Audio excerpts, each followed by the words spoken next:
Bismillahirrahmanirrahim. Assalamualaikum warahmatullahi wabarakatuh.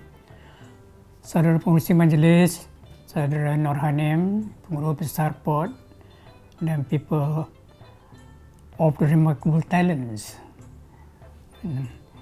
Saudara-saudara anggota panitia Pra Festival Ipoh International Art Festival 21, para budayawan, penggiat serta peminat seni dan saudara-saudara sekalian. Pertama-tama saya ingin mengucapkan sedalam terima kasih kerana memberi kepercayaan kepada saya untuk memberi sepatah dua kata bagi sempena Pra Festival Antarabangsa Ipoh 2021 ini. Saya ingin mengucapkan tahniah kepada pihak penggerak atau penganjur festival seni kerana merancangkan satu perhimpunan serta dialog seni di Ipoh. Hal ini penting kerana dengan berbuat demikian semakin luas ruang dan peluang untuk dialog dan bertukar-tukar pandangan, fikiran atau gagasan tentang kegiatan seni budaya di negara ini. Dan dengan hal yang demikian, apabila kita banyak membicarakan tentang seni budaya, kesenian, baik seni rupa, seni suara, muzik dan sebagainya, kita juga berbicara tentang kebudayaan. Iaitu kesenian ini adalah sebahagian yang penting dalam kebudayaan hidup manusia. Dan apabila kita menjadikan Ipoh sebagai venue ataupun tempat kita berdialog, dan dengan demikian kita tidaklah mengharapkan hanya Kuala Lumpur sahaja yang sering merancangkan kehidupan kreativiti, pertukaran fikiran tentang kesenian, sehingga sangat berkuasa mempengaruhi arah perkembangan seni kita, malahan terhadap arah kebudayaan kita. Jadi lebih decentralized, lebih keluar dari pusat Kuala Lumpur ni lebih baik untuk masyarakat kesenian dan juga kebudayaan bangsa kita. Kalau tidak, dia hanya menjadi sangat city-centric, kota-centric. Sedangkan masyarakat majoritinya di luar Kuala Lumpur ini. Saudara-saudara sekalian, sekadar untuk menyegarkan ingatan kita bahawa semangat, fikiran serta usaha kemerdekaan yang diperjuangkan oleh pemimpin-pemimpin politik pada zaman terjajah dahulu turut dipupuk dan dimatangkan oleh kaum guru, kaum wartawan, penulis dan pengarang seperti Zakbar, Yasin Makmur atau Pungguk, Ishak Haji Muhammad atau Pak Sako, Samad Ismail, Christmas dan penulis angkatan 50 melalui tulisan kewartawanan, melalui karya sastra dan ucapan-ucapan mereka. Saudara-saudara sekalian, suatu kenyataan sejarah yang perlu diimbas kembali ialah bahawa Sultan Idris Training College SITC, iaitu Pusat Latihan Guru di Tanjung Malim, bukan sahaja melahirkan angkatan guru-guru Melayu, tetapi juga para pengembang dan penyebar semangat kebebasan di kalangan rakyat di lapisan bawah.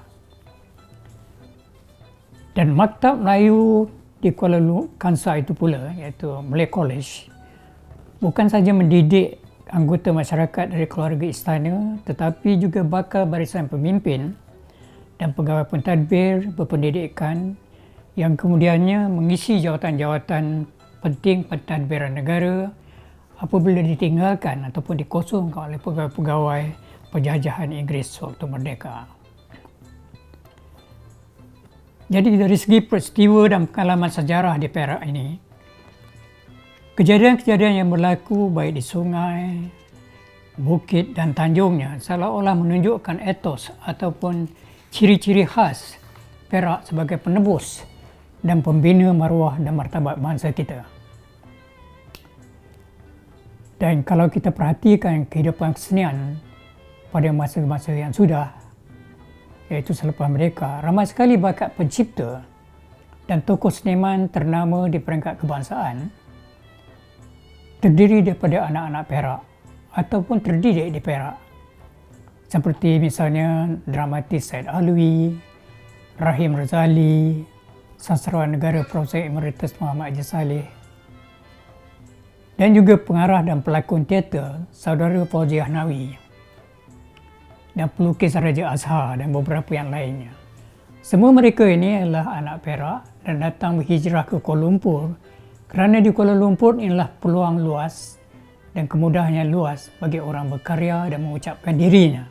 Mudah-mudahan Perak akan menjadi suatu alternatif yang sama hebatnya dengan kota Kuala Lumpur ini. Dan teman-teman yang saya sebutkan tadi telah bergiat dan menyumbangkan usaha, bakat, kesenian dan kreativitinya di Kuala Lumpur. Seolah-olah mereka tak mempunyai ruang dan peluang untuk bergiat serta berkongsi bakat di negeri mereka sendiri, iaitu di Perak. Jadi sekali lagi saya ingin menyebut Alhamdulillah kali ini Perak telah membukakan diri yang memberikan ruang untuk para seniman, para pemikir, budayawan bertukar pandangan, fikiran dan karya. Memang baguslah kalau kehidupan kesenian diberi nafas baru ataupun diperhebat aktivitinya di Perak. Kerana kesenian itu, baik kesusastraan, seni tampak, seni muzik, seni tari, seni lakon dan sebagainya, adalah sebahagian daripada kebudayaan hidup manusia, sebahagian daripada kebudayaan hidup sesuatu bangsa yang membezakannya daripada kesenian atau kebudayaan kumpulan manusia lain atau bangsa lain. Malah sikap dan pandangan budaya itu sendiri sangat berpengaruh untuk menentukan mundur majunya sesuatu bangsa, kerana sikap dan pandangan budaya tersebut dipengaruhi oleh nilai-nilai tertentu, nilai-nilai tradisi, serta pandangan mereka tentang alam, tentang ruang, tentang manusia, tentang pekerjaan dan tindak tanduk buruk atau baik. Demikianlah yang mendasari kebudayaan kita itu ialah nilai-nilai yang kita warisi daripada agama kita ataupun ibu bapa kita dan juga kaum kita kan. Hanya barangkali kita kadang-kadang terlupa melihat bahawa di dasar, di bawah setiap tindakan kebudayaan itu ada nilai-nilai yang asas, yang basic, yang penting, yang menentukan tindak tanduk manusia. Saudara-saudara sekalian, penyertaan dan kerjasama pegawai pihak lain, baik dari dalam atau luar negara, menokok lagi nilai festival di Perak. Kerana dalam keadaan aliran lalu lintas budaya di dunia yang terbuka ini, manusia kreatif bangsa kita tidak boleh lagi hidup dalam dunianya sendiri yang terbatas, apatah lagi kalau tertutup. Kerana teknologi komunikasi yang canggih hari ini bukan saja sukar dibendung, tetapi memijaksanakan kita tentang perkembangan semasa di dunia global.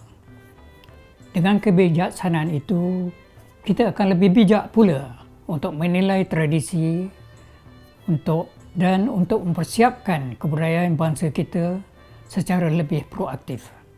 Saudara-saudara sekalian, dengan pengantar pembicaraan seperti di atas itu, saya kira bangsa kita tak boleh leka dan lalai membiarkan kesenian dan kebudayaan bangsa kita berjalan dengan seada-adanya tanpa dinilai semula kepentingannya dari segi kehidupan sosial dan kehidupan masa depan kita, terutama di kalangan generasi muda, kerana di antara kebudayaan dan sosial itu ada timbal balik pengaruh dan kesannya. Perlu juga diinsafi bahawa komposisi penduduk kita terdiri daripada pelbagai kaum, Melayu, Cina dan India dengan corak kebudayaan masing-masing. Malahan di kalangan pribumi Melayu pun sudah ada variasinya, ada yang tinggal di kota dan masih ramai lagi di desa-desa atau di kampung dengan kehidupan pertaniannya. Maka dalam satu hal, kehidupan bangsa kita semakin berwarna-warni. Dengan demikian, kita harus kembali menilai pelbagai corak kebudayaan yang diamalkan di negara kita ini. Baik orang-orang yang tradisional ataupun golongan masyarakat moden yang profesional dan pedagang. Jadi dengan pandangan umumnya seperti itu, saya ingin mengajak saudara-saudara sekalian agar dapat meneliti dengan lebih halus lagi supaya dapat difikirkan bagaimanakah untuk meningkatkan mutu kesenian bagi memperkaya fikiran kebudayaan, kualiti hidup, kesejahteraan rakyat dalam zaman teknologi canggih dan terbuka ke dunia luas ini. Apa-apa pun keadaan zaman dan perkembangannya, adalah wajar difikirkan secara proaktif pelbagai langkah untuk meningkatkan kepandaian bakat seni rupa, muzik, filem, seni ukir, arca, seni sastra dan sebagainya, termasuk pengkritik, terutama di kalangan generasi muda. Saya kira inilah antara makna dan pesan festival seni di Ipoh ini, kerana dengan mencemerlangkan kesenian berarti kita memancarkan kecemerlangan kebudayaan dan akal budi manusia kita. Sekarang izinkan saya menyampaikan beberapa cadangan sekadar untuk difikirkan oleh terutama teman-teman di Perak. Pertama-tama, saya suka mencadangkan agar di Perak diwujudkan suatu badan kehormat ataupun akademi seni, iaitu Art Academy, di bawah naungan kerajaan negeri dengan anggotanya terdiri daripada pegawai tinggi kerajaan, pemikir budaya, pengamal kesenian, ahli akademik dan individu-individu yang relevan sebagai badan pemikir bagi tujuan merangka program pembangunan tradisi seni budaya dan pendidikan bakat-bakat pencipta dalam bidang seni tampak, seni lakon, persembahan, seni muzik, seni filem dan cabang-cabang seni yang lain. Syur ataupun cadangan saya yang kedua, mudah-mudahan negeri Perak dapat mewujudkan muzium sastra, iaitu literary museum, yang merumahkan khazanah sastra moden, terutama hasil karya pengarang tempatan, dengan kerjasama misalnya Dewan Bahasa dan Pustaka ataupun badan-badan yang lain. Kerana institusi seperti ini memang ada di luar negara dan belum pernah diwujudkan di Malaysia. Barangkali Pustakaan Negara Negeri Perak boleh dimanfaatkan keahliannya untuk tujuan mewujudkan muzium sastra ini. Seterusnya, saya ingin mengesyorkan agar kerajaan negeri menyediakan dana khas bagi membantu mana-mana organisasi seni swasta (NGOs) yang bebas serta berwibawa bagi menyemarakkan kegiatan sastra dan seni yang lain bagi meningkatkan kehidupan kesenian dan kebudayaan tempatan. Dengan cara ini, apresiasi kesenian ataupun minat kesenian akan lebih merakyat dan berkembang luas. Dan dalam waktu yang sama boleh menjadi destinasi menarik bagi pelawat dan pengunjung di tempat-tempat tertentu terutama di Perak. Terakhir, barangkali kerajaan negeri Perak dapat memperuntukkan bantuan keuangan bagi membiayai mana-mana tokoh pengarang di Perak untuk menghadiri International Writing Program di Iowa City, Amerika pada setiap musim gugur. Saya kira buat sementara waktu ini hanya itu yang dapat saya syorkan.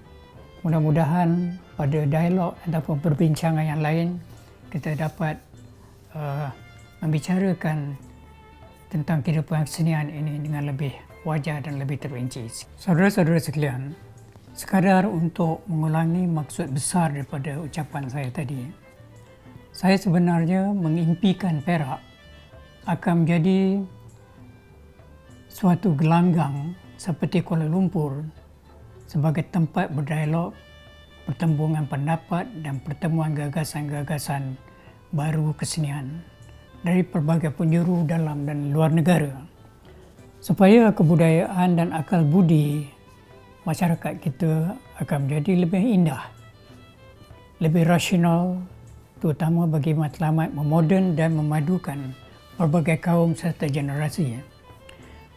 Dalam kata lain, kita akan menjadi lebih kreatif, lebih beradab, dan akrab, serta berakal budi walaupun semakin menjadi lebih global. Terima kasih. Wassalamualaikum warahmatullahi wabarakatuh.